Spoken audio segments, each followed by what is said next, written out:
I'm 78 years old, and I need to tell you something that nobody told me when I was your age. For most of my life, I thought being a good woman meant saying yes to everyone. My husband, my children, my parents, my friends, my boss. I thought that's what love looked like. I thought that's what strength looked like. I was wrong about everything.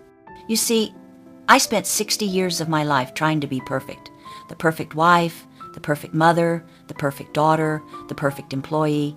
And you know what I got for it? Exhaustion, resentment, and a life that didn't feel like mine. But 7 years ago, something happened that changed everything. My husband died. After 42 years of marriage, he was gone. And for the first time in my adult life, I was alone, completely alone, and I was terrified. Not because I missed him, though I did, but because I realized I had no idea who I was without him. I had spent my entire life being someone's something, someone's wife, someone's mother, someone's helper. But who was I? What did I actually want? What made me happy? I couldn't answer those questions, and that scared me more than anything. Let me take you back. When I was 22, I got married. It was 1968. Different times, you understand.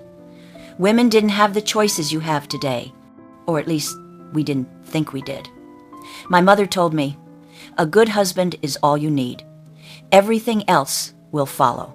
So I married him, a nice man, a good provider, and I became the good wife. I cooked, I cleaned, I raised the children, I supported his career, I smiled when I was supposed to smile, I stayed quiet when I was supposed to stay quiet. And the thing is, I wasn't unhappy. Not exactly. I loved my children. I enjoyed parts of my life. But there was always this voice in the back of my head asking, is this it? Is this all there is? I ignored that voice for 40 years. When I was 35, I wanted to go back to school. I'd always loved literature. I dreamed of teaching. But my husband said we couldn't afford it. The children needed me. Maybe later, he said. So I waited. When the kids were grown, I brought it up again. But then he was thinking about retirement. We'd need to help with his parents, maybe in a few years. So I waited again. When I was 55, his parents had passed. I thought, now it's my turn. But our daughter got divorced. She needed help with the grandchildren. How could I think about myself when my family needed me? So I waited. Again. And then, at 71, he died. And there was nobody left to wait for. Here's what nobody tells you about being a woman, especially a woman of my generation. We were taught that self-sacrifice was noble, that putting everyone else first made us good, that our worth came from how much we gave, not from who we were. And it's a lie, a beautiful, terrible lie. Because here's the truth I learned too late. You can't pour from an empty cup. You can't love others fully when you don't love yourself. You can't give everything away and expect to have anything left. I gave and gave and gave. And when my husband died, I looked in the mirror and I didn't recognize the woman staring back at me. She looked tired, she looked old, she looked sad, and she looked like a stranger. The first year after he died, I was lost. I'd wake up with nothing to do, no one to cook for, no one to serve. For 60 years, my identity had been wrapped up in other people. But then something happened. About 18 months later, I found a letter he'd written before we married. In it, he talked about my intelligence, my curiosity, how he couldn't wait to see what I would accomplish. I sat on the floor, holding that letter, and I cried because that girl he'd fallen in love with, I'd buried her. Not all at once, but slowly, over the years, I'd put her dreams aside. I told myself I was being selfless, but really, I was disappearing. That's when I made a decision. I was 72 years old, and I decided it wasn't too late.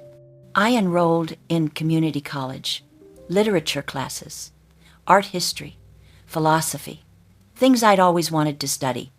I was the oldest in my classes, but I didn't care. For the first time in decades, I felt alive. I started traveling. Small trips at first, places I'd always wanted to see. And it was wonderful. I started saying no. This was hardest. My children would call. Sorry, I have plans. My friends would invite me to things I didn't want to do. No, thank you. And you know what? The world didn't end. People adjusted. And I felt lighter.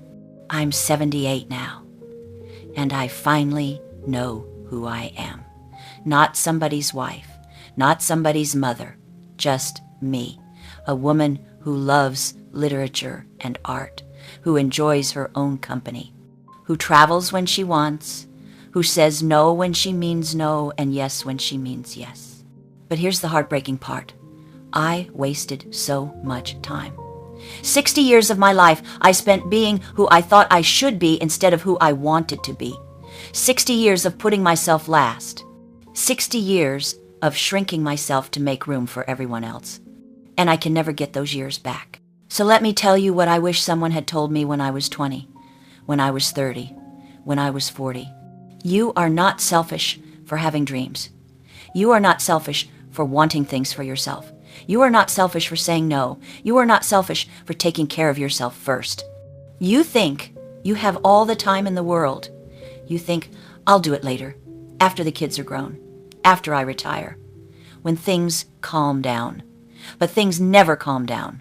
There's always another reason to wait, another person who needs you, another obligation. And before you know it, you're 70 years old and you've never lived for yourself. Not once. Don't make my mistake. Don't wait for permission to live your own life, because that permission will never come. Nobody's going to tell you it's okay to be yourself.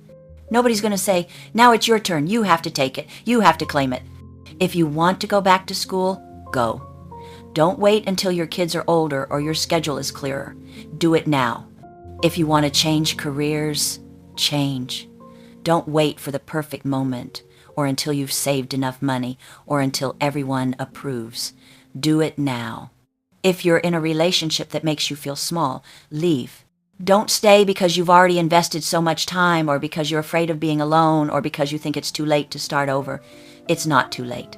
It's never too late. Your life is not a practice run. This is it. This is the only one you get. And every day you spend living for someone else is a day you're not living for yourself. I know what you're thinking. But what about my family? What about my responsibilities? What about being a good person? And I'm telling you, you can be a good person and still have boundaries. You can love your family and still have your own life. You can fulfill your responsibilities and still pursue your dreams. In fact, you'll be a better mother, a better wife, a better daughter, a better friend when you're living authentically. Because you can't give from a place of resentment. You can't love others when you're angry at yourself for giving up your dreams. The women in my generation, we were taught to be small, to be accommodating, to smooth things over, to never make waves. And we did it. We did it so well that we disappeared. But you don't have to. You have choices we didn't have. You have opportunities we didn't have. Don't waste them trying to be perfect. Don't waste them trying to please everyone. Because here's the truth. You'll never please everyone. There will always be someone who thinks you're being selfish. There will always be someone who's disappointed. There will always be someone who wants more from you. But the only opinion that really matters is yours. Can you look at yourself in the mirror and be proud of who you see? Not because of what you've done for others, not because of how much you've sacrificed, but because you're living a life that feels true to you. I look at young women today, and I see them making the same mistakes I made, saying yes when they mean no, putting their dreams on hold for their partners or their children or their parents, shrinking themselves to fit into someone else's idea of what a woman should be. And I want to shake them. I want to tell them, stop. Stop right now. Your dreams matter. Your voice matters. You matter. Not because of what you do for others, but because you exist. It took me 72 years to learn that lesson. 72 years to realize that I was allowed to take up space, that I was allowed to have desires, that I was allowed to choose myself. Don't take 72 years. Learn it now, today, this moment. Your younger self is depending on you, and your older self will thank you. I'm 78 years old. I've been living for myself for only 6 years. 6 years out of 78. And these have been the best 6 years of my life. I'm happier now than I was at 30. I'm more myself now than I've ever been. I'm finally free. But I would give anything to have these 40 years back.